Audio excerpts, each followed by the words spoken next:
सवाल ये है कि अगर एक शख्स जो है वो लेट फाइलर है तो वो रेगुलर फाइलर यानी एक्टिव फाइलर जो है वो कब हो सकता है और उसके लिए जो है उसको क्या करना पड़ेगा।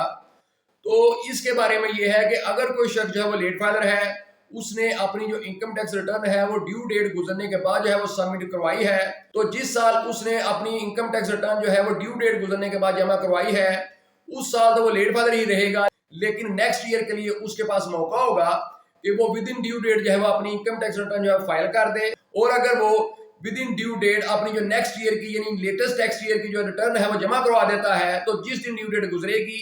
उससे वेरी नेक्स्ट डे जो है वो एफबीआर जो है वो एक्टिव टैक्स पेयर लिस्ट जो है वो जारी करेगा और उस एक्टिव टैक्स पेयर लिस्ट में उस शख्स का जो नाम है वो लेट फाइलर से खत्म होकर रेगुलर फाइलर के तौर पर जो है वो आ जाएगा। तो इसलिए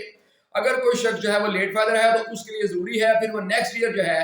अपनी इनकम टैक्स रिटर्न जो है वो विद इन ड्यू डेट जमा करवाए। तो फिर जिस दिन वो ड्यू डेट गुजरेगी उससे वेरी नेक्स्ट डे जो है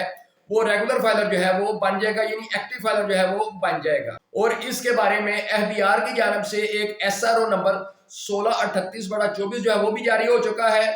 जिसके तहत इनकम टैक्स रूल्स 2002 का जो रूल 81B है उसमें जो सब रूल 2 है उसकी जगह एक नया रूल जो है वो शामिल कर दिया गया है, जिसके तहत ये है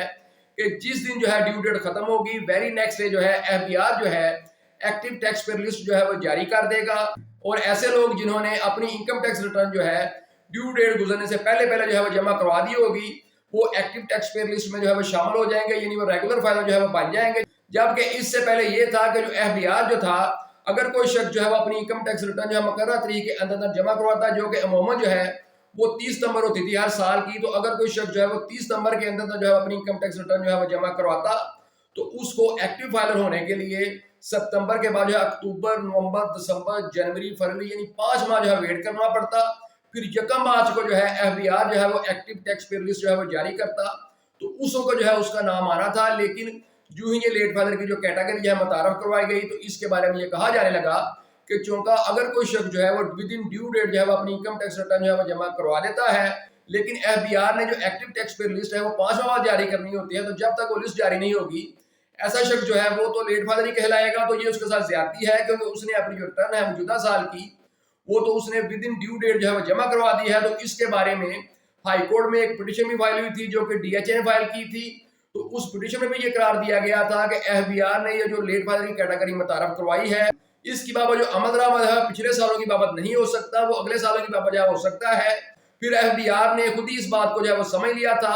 और एफबीआर ने 18 सितंबर 2024 को एक एसआरओ 1448 जो है वो जारी किया था, जिसके तहत इनकम टैक्स रूल्स 2002 के रूल 81B में जो है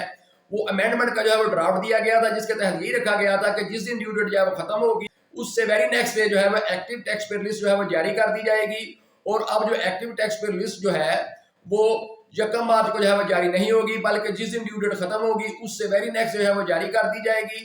तो ये 18 सितंबर 2024 को एफबीआर की जानब से एक ड्राफ्ट दिया गया था, लेकिन अब बकायदा इसके बारे में जो अमेंडमेंट है यानी उस ड्राफ्ट को एक अमेंडमेंट की शक्ल देकर 18 अक्टूबर 2024 को एसआरओ 1638 के तहत जो है एफबीआर जो है जारी कर दिया है, जिसके तहत जो है इनकम टैक्स रूल्स 2002 जो है उसका रूल 81B जो है उसमें सब रूल 2 जो है वो शामिल कर दिया गया है, जिसके तहत अगर कोई शख्स जो है वो अपनी इनकम टैक्स रिटर्न जो है विद इन ड्यू डेट जमा करवा देता है तो ड्यू डेट गुजरने के वेरी नेक्स्ट डे जो है वो रेगुलर फाइलर यानी एक्टिव फाइलर जो है वो हो जाएगा।